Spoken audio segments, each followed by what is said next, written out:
I think it's looking good.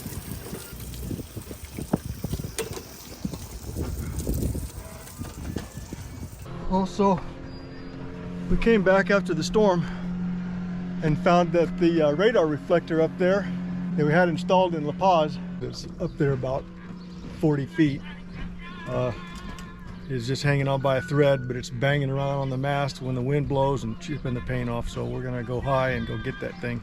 So we got here Harkin bosun's chair, good for 220 pounds.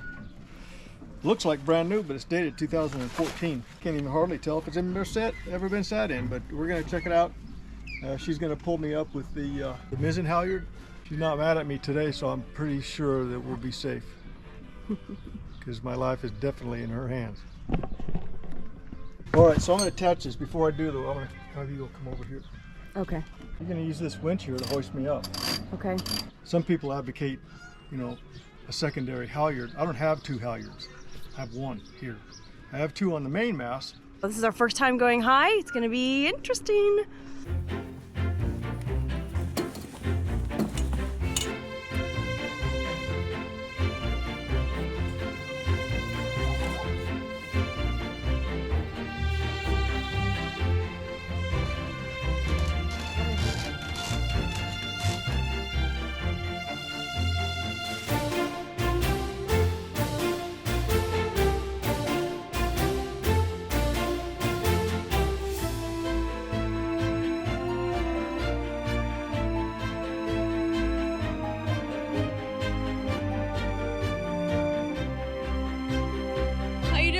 You look over to your right shoulder? Whoa, it's too freaky, man. It's too freaky? Okay.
The joys of working with oil-based paint, huh? Yeah, you know, and I've got a ton of gloves in there. I just never think about it until I got paint all over me. And now I got to spread paint thinner. This is some serious high tide. Ramp is like level. Wow. How's it going? Well, I'm gonna have to band-aid it together because I wanted to replace these old fuel lines. They're hard as a rock. Yeah. But they're buried back in there, and I have to take all this off. Oh. Over the water, and I don't want to do that here. Right. So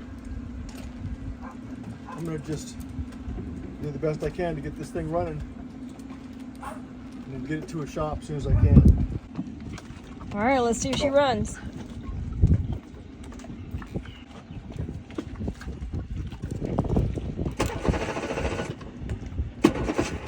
Woohoo! Ooh, that's some black smoke right there. But she's running. Good job, hun. Well, not on to a good start. Shoot. Come on, baby.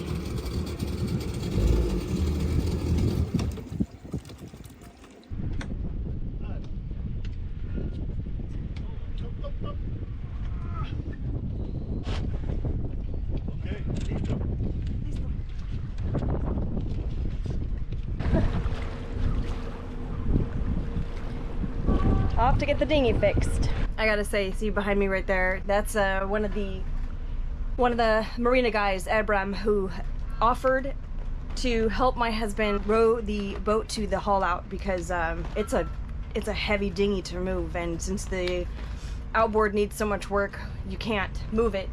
We can't turn it on, it won't work. So anyway, he came over here with a paddle and jumped on the boat to help.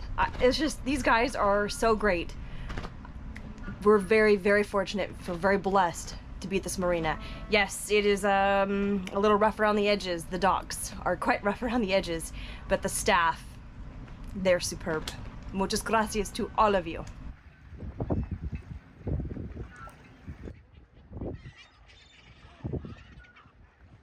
So from what I can gather, they have a regular flatbed trailer with 2 tires propped up on either side for our little boat, which has a V hull. So they showed up with a really tiny trailer.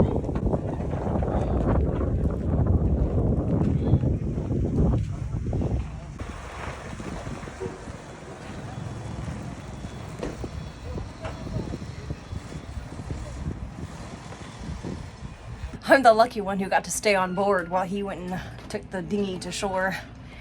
I am making cookies downstairs in my new toaster oven. I am super excited for my new Ninja toaster oven. I just baked cookies. And you can see why I have them covered. Lots of flies around here. Anyway, it's really awesome to bake not having to use fuel, propane, whatever. It's nice to have the option to be able to use electricity, and especially since we're getting more solar and way better batteries, we're hoping to be doing a lot more on power wise instead of so much gas. So anyway, I love my new Ninja, super excited to have it. Such a low tide this morning, oh my goodness.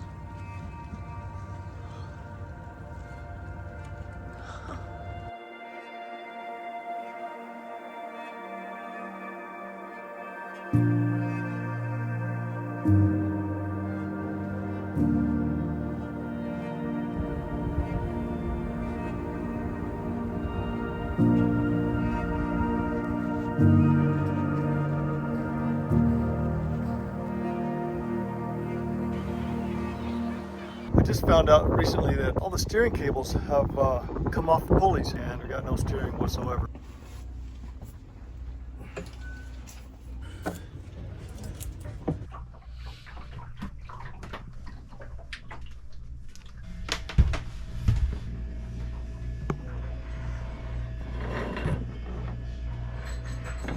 Can you take a peek upstairs and kind of tell me if that wheel looks like it's centered? Yes.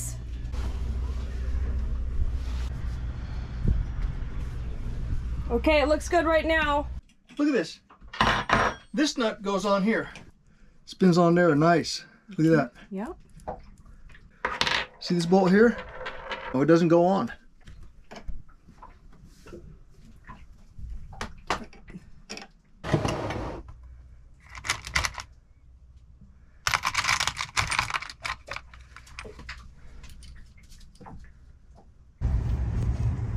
Madeira. Migas de Madeira. Madeira. But look at this one. But it fits on this.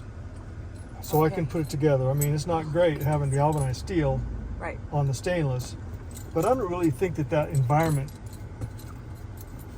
down there is that wet. I think it's going to be fine. Okay. I can keep an eye on it. Very It won't cool. be the last time I have to dig around down there. The point I want to make is that there's no stainless in this entire town. There's no hardware store that has anything stainless in it. How's it going? Great, I just dropped the washer down in the pit. Oh, honey. Do you have any spare washers? Yeah, it's not the right size, that's all. It's like anything else, nothing else is the right size around here.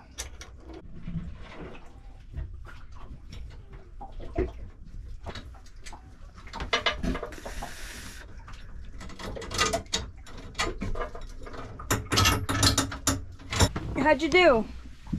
All right, I guess. All right, you guess? We got steering again? Yeah, so let me explain what happened here. These two cables down here, that way down low, down here, those two cables there, turn at 90 right here and go forward about 15 feet, and then they go 90 again vertical straight up to the helm. And there's a helm with a sprocket on the helm post, and so when you turn the wheel, it turns the sprocket and it operates these cables that came down and then over to here and then up to this contraption here called the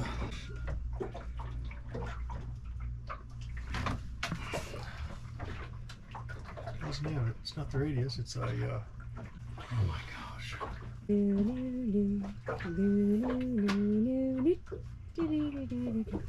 we just move on? No, I can't believe this. Freaking losing my mind. What has been a long day? I got a headache too. Oh my gosh. We probably need more water. Anyway. Quadrant. So the cables come back up to this quadrant right here. This is this brass piece right here.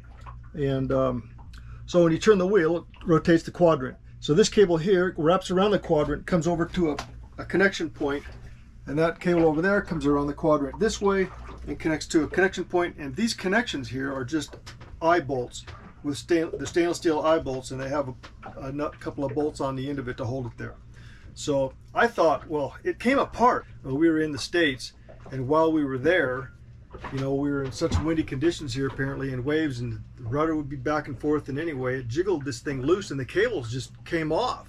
What it was one of the eye bolts was like an American thread, the other one was a metric thread, and the nuts that were holding the eye bolt intact were the wrong nuts for the bolt, and so they came off even though it was double nutted. And so I went all over town and found some couple of galvanized nuts to put on the one that had failed.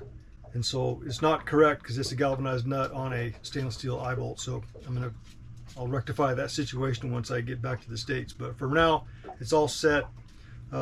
We've centered the helm, adjusted the cables. They're all nice and snug. The only thing we might have to do is set the, this is the centering device, this Simrad centering device right here that lets you know your rudder position when you're at the helm. So I might have to adjust that just a little bit, but I think it's actually pretty close. And there you have it. So it's been fun.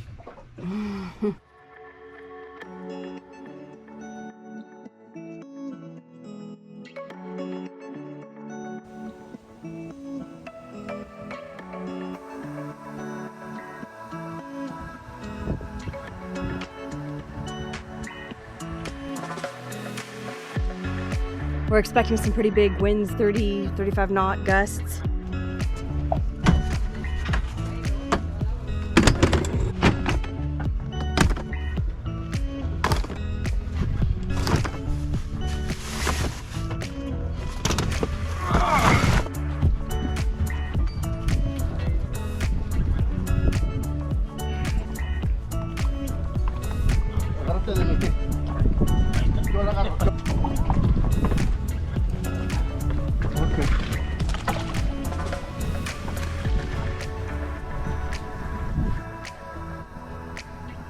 Está bien. Are you very hopeful this is going to be successful? Oh, it will be. Good. We got a lot of line.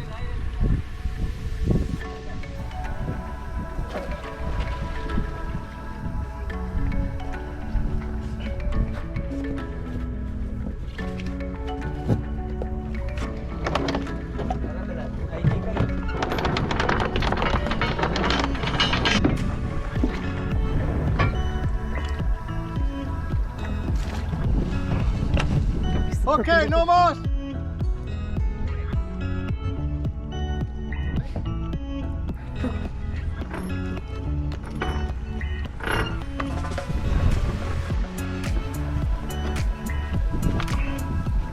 Perfecto.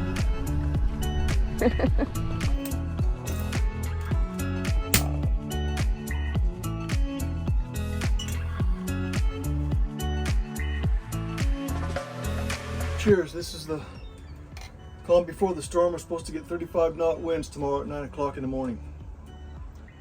And we'll see how we do. It's going to be pushing us into the dock. Winds are coming from my backside, pushing us this way into the dock, but the staff here says that that's kind of the worst direction that they're going to have, because it pops the fenders up off the water and onto the dock, and then it puts your boat directly rubbing on the dock itself. So what we did today was we put out about a 75-pound CQR out that way, and on the bow we put about a 75-pound CQR out that way, and I've got some pretty good tension on both those lines. They're about out, they're probably out there about 100 feet, 150 feet. Got a little loud in here. So anyway, that was a recommendation by the marina workers, so we'll see how it works out. So cheers. So cheers. To the calm before the storm. Calm before the storm.